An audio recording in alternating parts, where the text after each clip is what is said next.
This concept of tolerable misstatement. We see this, what's the tolerable level of risk, of detection risk? See that in audit risk.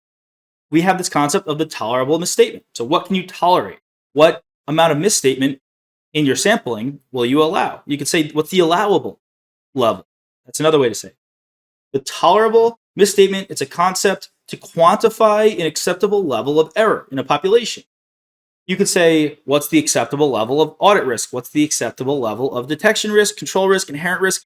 This can apply to so many things throughout the audit, but we're talking about it in regard to sampling. It's the maximum amount of misstatement that the auditor is willing to accept without making an adjustment to the financial statements. Ties into the concept of materiality as well, if you think about it. The auditor has to use professional judgment.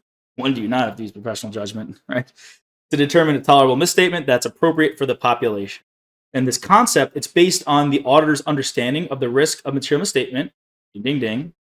As a check, what is the risk of material misstatement? That is going to be our inherent risk and control risk in the population, and their assessment of the risk of not detecting material misstatement. Well, doesn't this sound like the audit risk formula? The risk of material misstatement is inherent and control risk, and then the assessment of the risk of not detecting material misstatement, that is going to be detection risk, bringing it all together to our audit risk formula. Gosh, don't you just love? It's like poetry, it rhymes.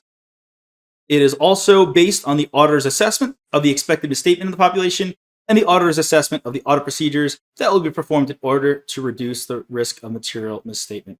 So this is how we're going to determine the tolerable misstatement. What are you going to tolerate? You're going to base it on all of these points. The tolerable misstatement is used to determine the sample size, because if you have a lower tolerable misstatement, meaning you can tolerate less, you should increase your sample size and test more. And the acceptable risk of incorrect acceptance on the financial statements. I feel like I don't got to go over this again. We saw this quite a bit. You may be kind of bored of it, but oh well. My job is to get you past the exam. It's not to entertain you. That's a lie. It is to entertain you as well. The sample size that an auditor uses has an inverse relationship with the tolerable misstatement, because if you have a higher tolerable misstatement, you can tolerate more problems.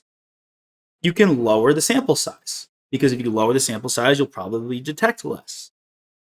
As the tolerable misstatement decreases, the sample size must increase. If you can tolerate less problems, you need to increase your sample size because you need to test more and then find out if there are issues. It all comes together.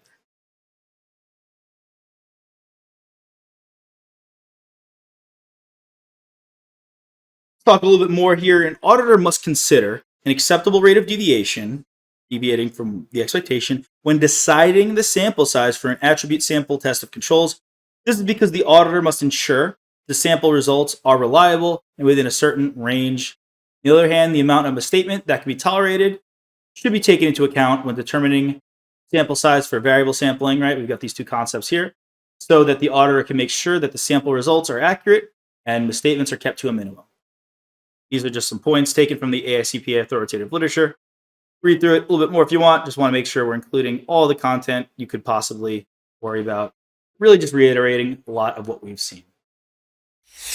Hey there! Are you ready to not only pass your CPA exams, but truly understand and enjoy the material while studying? I know it seems impossible, right? Especially to enjoy the material?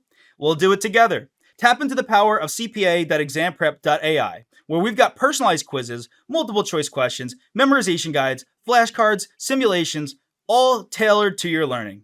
Our adaptive study planning puts you on the fastest path to success and lifts you back up if you fall behind. Avoid wasting your precious time and money attempting an exam with a low chance of passing, because who wants that? We want to get you through this process as quick as possible. Our exam readiness prediction lets you walk in with confidence, knowing that you're prepared for success on exam day.